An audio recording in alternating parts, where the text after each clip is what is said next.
சிவா திருச்சிற்றம்பலம். திருவாசகம் திருப்பள்ளி எழுச்சி மாணிக்கவாச பெருமான் அருளியது.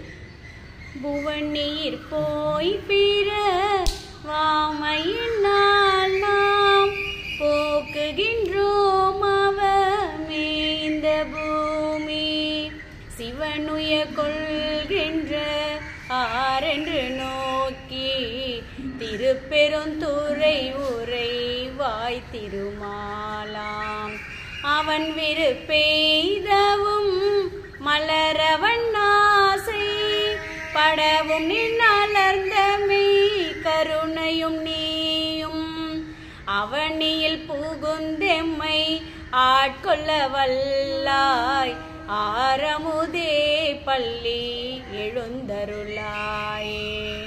ஆரமுதே பள்ளி எழுந்தருள்